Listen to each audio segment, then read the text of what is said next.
Student, welcome back in this class, and this is the class 9 subject social science.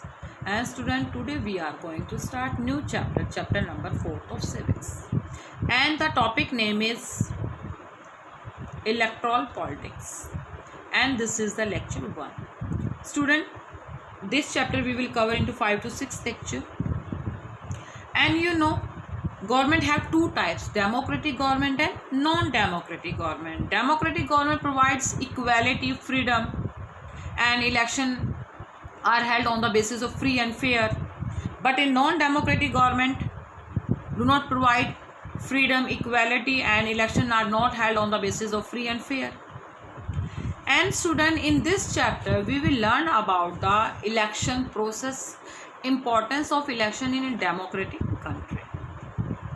And in this chapter we will learn about the election commission, importance of election, and the differentiate between democratic and non-democratic country on the basis of election. Okay, so student, let's start our lecture, and today we will cover some topic. First is introduction. Firstly, we give the introduction of this chapter. Second, we will learn about the definition of election and importance of election. And third, we will take example of assembly election in Haryana. And then we will discuss about the importance of election. And then we will learn about the democratic election, means what condition for democratic election are required for the democratic country. Student, in a democratic country, there are three organs of the government. First is legislative, second is executive, and fourth is judiciary. And legislative includes President, Lok Sabha, and Rajya Sabha. Okay, and the executive includes all minister, and the head of the minister are prime minister. Okay, and the judiciary includes court system, means Supreme Court, High Court, and Lower Court. And the student, first is legislative. President means first person of the country, first citizen of the country is president. And Lok Sabha and Rajya Sabha. Lok Sabha is also called lower house, and Rajya Sabha is called upper house. Okay, and in a democratic country we choose our representative, and representative form the government, and we can choose our representative on the basis of election, and election are held in democratic on the basis of free and fair. So student, in this chapter we will learn about the election, importance of election, and the election commission, and the necessary of election. So student, let's start first election. Election, it is a mechanism by which people can choose their representative at regular intervals and change them if they wish to do so. Means in a democracy, democracy is a form of government where people elect their representative and form the government.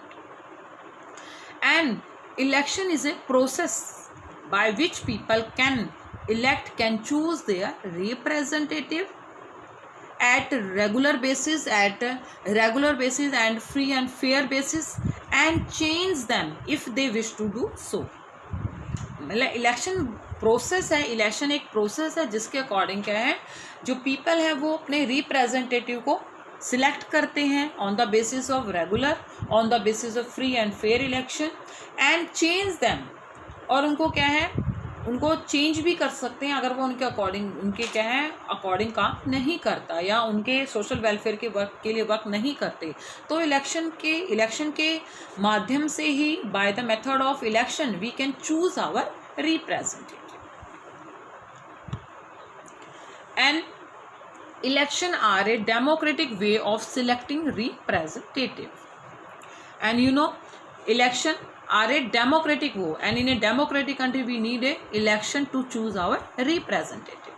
And in most democratic countries, democratic people rule through their representative, since it is not possible for everyone to have time and knowledge to take decision on all matters, and representation is needed. Because in second chapter we have discussed about, in the broader meaning of democracy means every person should participate in decision making, because in modern democracy involves such a large number of people that it is physically impossible for them to sit together and take a collective decision, and the citizen does not have the time, the desire or the skill to take the part in all the decision. Okay, तो democracy countries में हम election के process से, by the method of election we can choose our representative and representative form the government. क्योंकि हमारे country में एक तो पॉपुलेशन बहुत ज़्यादा है और इतना सबके पास स्किल नहीं होता, टाइम नहीं होता कि वो क्या है कलेक्टिव डिसीजन ले सके. इसलिए हम इलेक्शन के माध्यम से, election with the help of election we can choose our representative. So in a democratic country we need a election, and election is a process we can choose our representative. And next, represent democracy. Government have two types, such as some governments are non-democratic and some government are non-democratic. And democratic government provides equality, freedom, but non-democratic country do not provide equality, freedom to their citizen. And in a democracy country have two parts, such as direct democracy and representative democracy. Direct democracy, it is a oldest form of the government, and in direct democracy people directly participate in the form of the government, but due to whose population, due to the citizen does not have the time, lacking of skills to take part in all decision. So in India is a representative democracy exists, and it is a type of government, and it is a newest time of democracy, and it is a type of government under which people elect a leader who take decision on their behalf. Representative democracy के अंदर by the help of election people choose their representative, elect their leader, and the elect leader take decision on the basis of on their behalf of the people. Okay, so it is called representative democracy. And student, importance of election. In a democratic country we need a election because they ensure that the representative rule as per the wishes of the people, and the election help voters to choose representative who will make laws for them, form the government, and take major decision. Student, election ensure the representative form the policy, and they can work on the welfare of the people. Election में हम क्या है, लोगों को इतना ensure होता है कि जो रिप्रेजेंटेटिव है वो उन्हीं के सोशल वेलफेयर के लिए क्या करेंगे, काम करेंगे. नहीं तो आने वाले 5 साल के बाद वो फिर क्या करते हैं, उनको वहाँ से सीट से वहाँ से क्या कर देंगे, रिमूव भी कर देंगे, वहाँ से हटा भी सकते हैं. तो सबसे ज़्यादा जो पावर होती है वो क्या होती है, पीपल के पास, वोटर्स के पास होती हैं. एंड जो वोटर हैं वो क्या है, on the help of universal adult franchise, जिसमें क्या है about the 18 years people can elect their representative. So इसमें क्या है, जो रिप्रेजेंटेटिव हैं वो क्या है, लोगों की विशेष के अकॉर्डिंग ही क्या करता है, वर्क करता है. Election help voter to choose, और with the help of election people can choose their representative, and the representative leader and the party and the majority party make the laws for the country and form government and take major decision for the welfare of the country. And जो party, जो majority party है, those party win the election. Okay, it's called majority party, means winning party, and they form the government and take major decision. Elections होते हैं और जैसे कि आपको पता है कि आपके जो आपका लोअर हाउस है यानी लोकसभा है, उसमें जो टोटल सीट्स हैं वो है 543, और जो लोकसभा का जो हेड ऑफ द लोकसभा होते हैं वो बाद में जो लीडर उनकी जो मेजॉरिटी होती है, बाद में मेजॉरिटी का जो हेड होते हैं वो होते हैं प्राइम मिनिस्टर। और जिसकी अगर 543 में से जिसकी हाफ से ज़्यादा सीट्स जिसकी आती हैं वही पार्टी क्या होती है, बनती है, वही पार्टी गवर्नमेंट फॉर्म करती है। और वही जो जैसे कि आपकी जो बीजेपी पार्टी है वो बनी है, जिसमें क्या है उसको सबसे ज़्यादा मेजॉरिटी जिसको मिलती है वही पार्टी क्या करती है, बनती है, और फिर बाद में वही पार्टी फिर क्या लेती है, कंट्री के लिए मेजर डिसीजन ही लेती है with the help of election. And the voters can choose the party whose policies will guide the government and law making. And the voter with the help of universal franchise choose the party member, and the party member and the representative people form policy, and policy will guide the government and they make law for the country. और उसके बाद जो representative हैं वो policies के according government को क्या करते हैं, गाइड करते हैं और बहुत सारे लॉ बनाते हैं जो कंट्री के लिए वेलफेयर में होते हैं। And thus, thus election is a mechanism which people can choose their representative at regular intervention and change them if they wish to. और अगर इलेक्शन क्या प्रोसेस है जिसके अकॉर्डिंग क्या करते हैं, सभी वर्क करते हैं, क्योंकि हर 5 साल के जो इलेक्शन जो टाइम पीरियड है वो 5 ईयर्स का होता है, लोकसभा का जो टाइम है वो 5 ईयर्स का होता है और राज्यसभा का 6 ईयर्स के लिए होता है। तो 5 साल के बाद अगर वो गवर्नमेंट या उनके लिए सोशल वेलफेयर के लिए वर्क नहीं करती है तो बाद में 5 साल के बाद वोटर्स के पास इतनी पावर होती है कि वो अपने क्या है वोट से उनको क्या कर रिमूव भी कर सकते हैं, यानी गवर्नमेंट को भी चेंज कर सकते हैं। इसीलिए वो केवल रिप्रेजेंटेटिव को ना चुन के बल्कि गवर्नमेंट को भी क्या करते हैं, फॉर्म करते हैं, और जो गवर्नमेंट होती है वो फिर लॉ बनाती है। इसलिए इलेक्शन की बहुत ज़्यादा इंपॉर्टेंस है। And next we take the example of assembly election in Haryana and state assembly. First is State Assembly election in Haryana in 1987 means Legislative Assembly election in Haryana in 1987. Firstly, constituency. Constituency means for election the entire country is divided into fixed electoral areas with a body of registered voter and these area are called constituency. पहले तो हम countries को क्या करते हैं, जब election होते हैं उसको अलग अलग कॉन्स्टिट्यूंसी में डिवाइड कर देते हैं। तो वैसे क्या है, जब स्टेट के इलेक्शंस होते हैं यानी स्टेट असेंबली है उसको हम बोलते हैं लेजिस्लेटिव असेंबली। हर स्टेट में क्या होते हैं, जैसे आपको पता है कि पूरे अपने जो इंडिया है उसमें 28 स्टेट्स हैं, 9 यूनियन टेरिटरीज हैं, और हर स्टेट में अपने खुद की क्या होते हैं लेजिस्लेटिव इलेक्शंस होते हैं, जो उसका स्टेट के ही जो होते हैं वहाँ पे MLAs बनते हैं। और यहाँ जो हमने एग्जाम्पल लिया वो लिया legislative assembly election in Haryana in 1987 and the state had been ruled by Congress party led government since 1982। और जो वहाँ पे स्टेट में जो रूल कर रही थी अब तक कांग्रेस पार्टी कर रही थी 1982 से अब तक जो थे वो कांग्रेस पार्टी ही क्या करती, देश की पार्टी थी, यानी कि गवर्नमेंट जिसकी बनी जो कांग्रेस पार्टी से थी। तो लेकिन आपको पता है सबसे पहली जो पार्टी बनी थी जो अपने इंडिया में सबसे बड़ी पुरानी जो पार्टी है वो है कांग्रेस पार्टी है, जो 1885 में A.O. ह्यूम के द्वारा बनाई गई थी। और कांग्रेस पार्टी इससे पहले क्या कर रही थी, हरियाणा में भी क्या थी, उसकी पार्टी थी, उसकी गवर्नमेंट थी। लेकिन Chaudhary Devilal means the father of Chautala and the Chaudhary Devilal, then an opposition leader, led a movement called Nyay Yudh. Nyay Yudh means struggle for justice, and form a new party.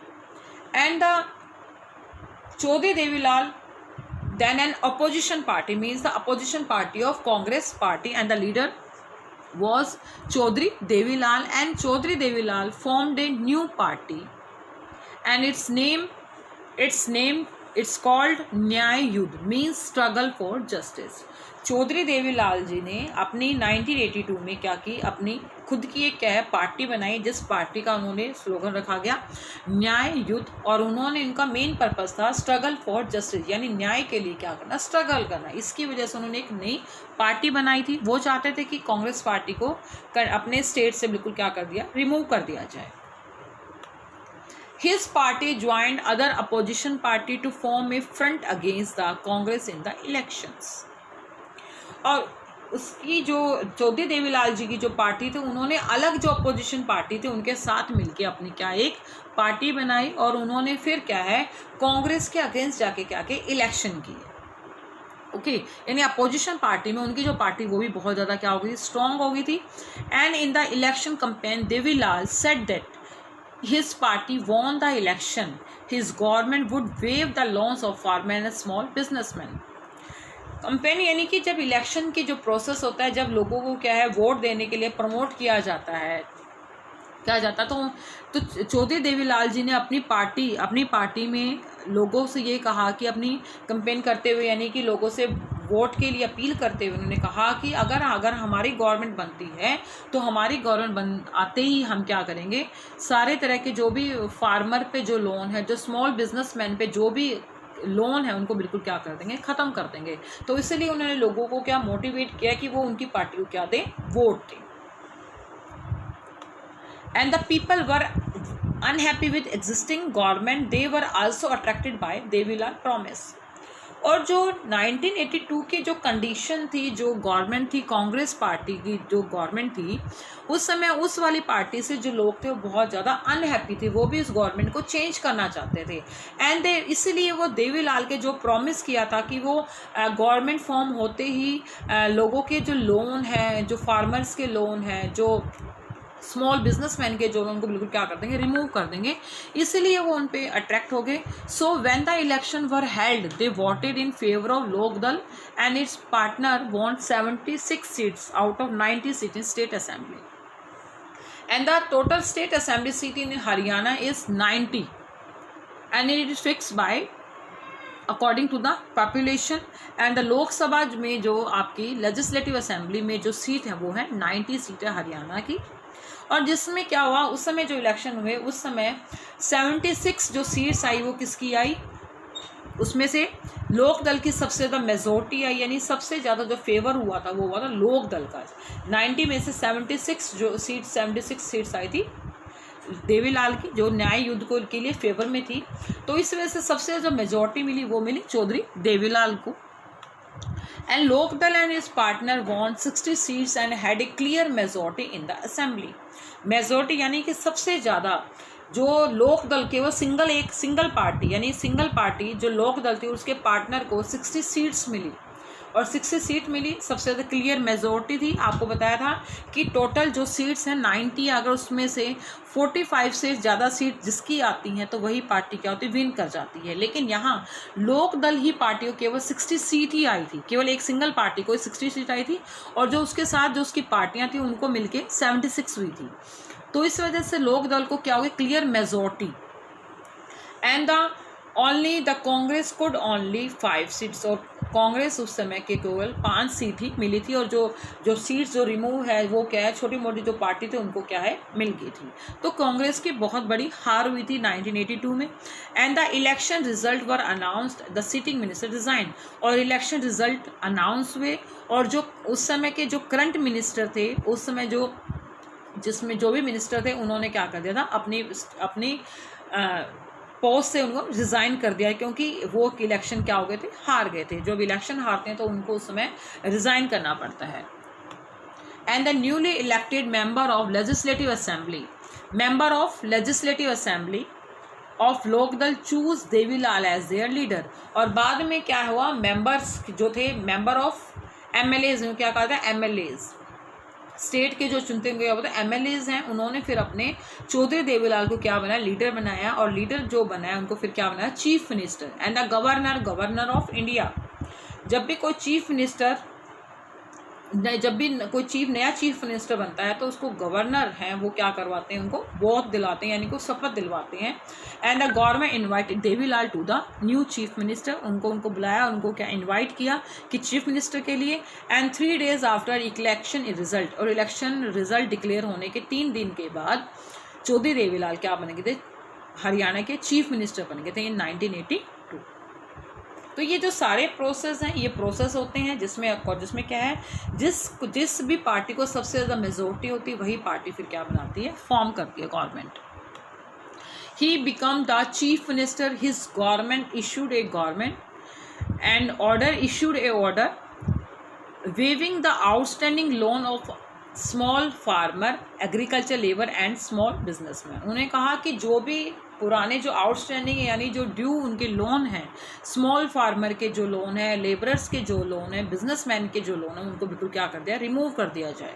तो उसने अपने promise को complete किया, fulfil किया, और उसके बाद उन्होंने क्या किया, हरियाणा में अपनी गवर्नमेंट चलाई, और उन्होंने न्याय युद्ध के अकॉर्डिंग उन्होंने क्या किया, सभी को क्या है, जस्टिस फॉर उन्होंने सबको क्या है, इक्वालिटी प्रोवाइड की, और उन्होंने बाद में सभी के क्या है, जो लोन थे, जो भी प्रॉब्लम थे, उनको सॉर्ट आउट किया।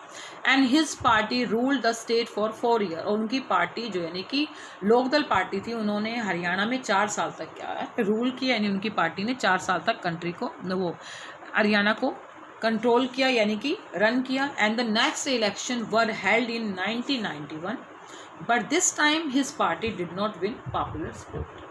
और जो नेक्स्ट इलेक्शन हुए वो हुए 1991 में। वैसे जो इलेक्शन का टाइम होता है 5 ईयर्स का, लेकिन बाय चांस कभी मेजॉरिटी ख़त्म हो जाती है कि एमएलए दूसरी पार्टी में चले जाते हैं, और पार्टी में जाने की वजह से क्या होते हैं, इलेक्शन को हम क्या है जल्दी भी हम उसको करवा सकते हैं। तो इलेक्शन क्या हुए थे उस समय 87 के बाद 1991 में स्टार्ट हुआ। उसके by this time his party did not win popular support, लेकिन बाद में 1991 में उसको फिर सपोर्ट नहीं मिला।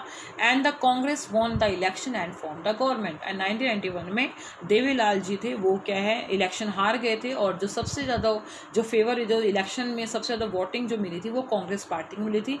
तो कांग्रेस पार्टी ने फिर क्या इलेक्शन को वॉन किया, और उन्होंने फिर क्या कर दिया, they form the government. So student, These are the example of legislative assembly of Haryana.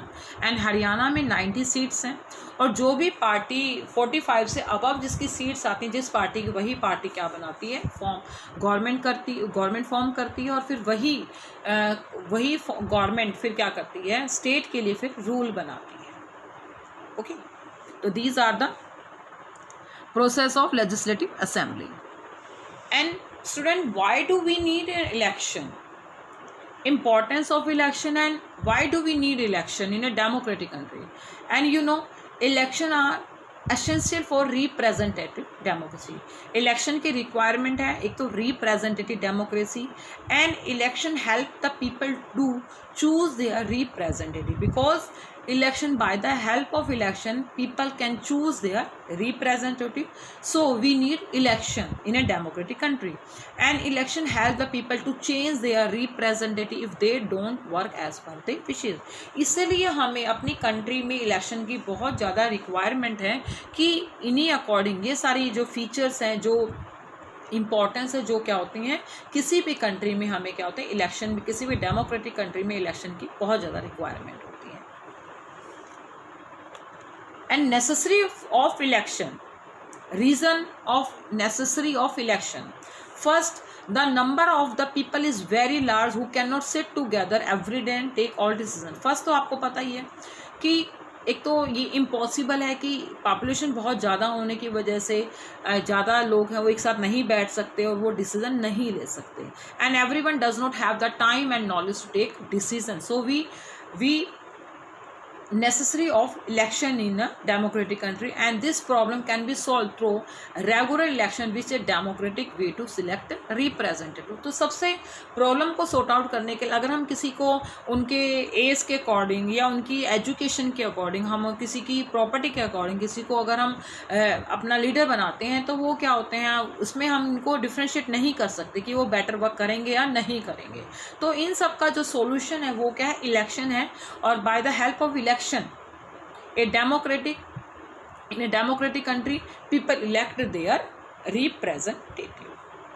Okay student, so we need election for these some reason. Okay, and next, democratic election. Democratic election means some condition for election in a some basic condition for a democratic election. First, everyone should be able to choose and everyone should have one vote and every vote have equal value on the basis of universal franchise. अब हमने last chapter में पढ़ा था कि China और Mexico example पढ़ा कि China democratic तो है लेकिन वहाँ पे लोगों के पास कोई ऑप्शन नहीं है. They have no option because only communist party run the country in China and in Mexico only PRI party can won the election in every election. So in a democratic election everyone should be able to choose and one person have one value and one vote. तो democratic election यानी कि election के democratic में होने के लिए सबसे पहले क्या है, सभी के पास उनके पास राइट होना चाहिए और सभी जो वोट देते हैं उनकी वैल्यू होनी चाहिए और सबको इक्वल राइट होने चाहिए on the basis of universal franchise.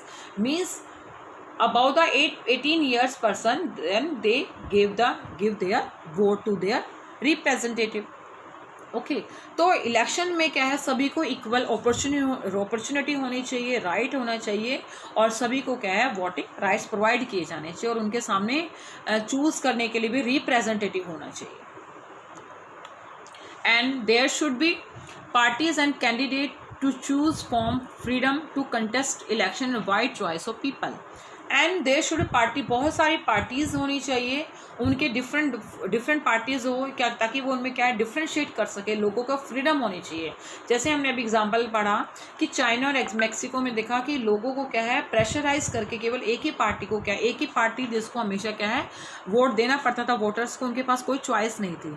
इसीलिए एक डेमोक्रेटिक इलेक्शन में पीपल्स के पास क्या होनी चाहिए, फ्रीडम होनी चाहिए and they have wide choice for people to select their government.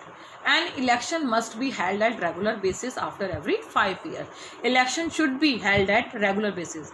यानी कि इलेक्शन है वो क्या है आपके रेगुलर बेसिस पे होने चाहिए, फ्री एंड फेयर होने चाहिए और हर 5 साल के बाद क्या है गवर्नमेंट को चेंज करने का लोगों के पास क्या है उनको मौका प्रोवाइड किया जाता है कि 5 साल के बाद आप क्या है अपने अकॉर्डिंग क्या अपनी कंट्री में क्या है रिप्रेजेंटेटिव को चॉइस कर सकते हो. हर 5 साल के बाद क्या है इलेक्शन होने चाहिए, रेगुलर होने चाहिए. Okay and the candidate preferred by the people should be elected. जो कैंडिडेट प्रेफर करते हैं by the people should be elected, यानी जो कैंडिडेट हैं जो प्रेफर करते हैं उन्हीं को हमें क्या वोट देने चाहिए. हमें जो वोट है वो फ्री एंड फेयर के बेस पे देने चाहिए. Okay and election should be conduct in a free and fair manner where people can choose as their really wish. कि जिन लोगों को वो एक्चुअली चाहते हैं, जिन लोगों को वो बनाना चाहते हैं उन्हीं को वोट दिया जाना चाहिए. And there is no corruption in election system. कोई भी करप्शन नहीं होना चाहिए, फ्री एंड फेयर होना चाहिए, लोगों के पास चॉइस होने चाहिए. ये सारी जो कंडीशन है वो क्या है डेमोक्रेटिक इलेक्शन में बहुत ज़्यादा रिक्वायर है और इसी के अकॉर्डिंग हम क्या कर सकते हैं इलेक्शन प्रोसेस को हम क्या है फ्री एंड फेयर बना सकते हैं. एक डेमोक्रेटिक इलेक्शन की ये सारी जो कंडीशन है बहुत require. Okay and student today your homework and student done your homework in your fair notebook. First is what do you understand by the universal adult franchise. Second is what is an election and why do we need election. Question number 3, what is representative democracy. Question number 4, mention any 2 groups of communities for whom reservation has been provided by the government. And question number 4, what are the minimum condition for a democratic election. And question number 6, what choices are given to a voter during elections. And question number 7, what is EVM. And student all question done in your fair notebook. Okay and mention proper date, class, chapter, name, topic. Okay thank you very much.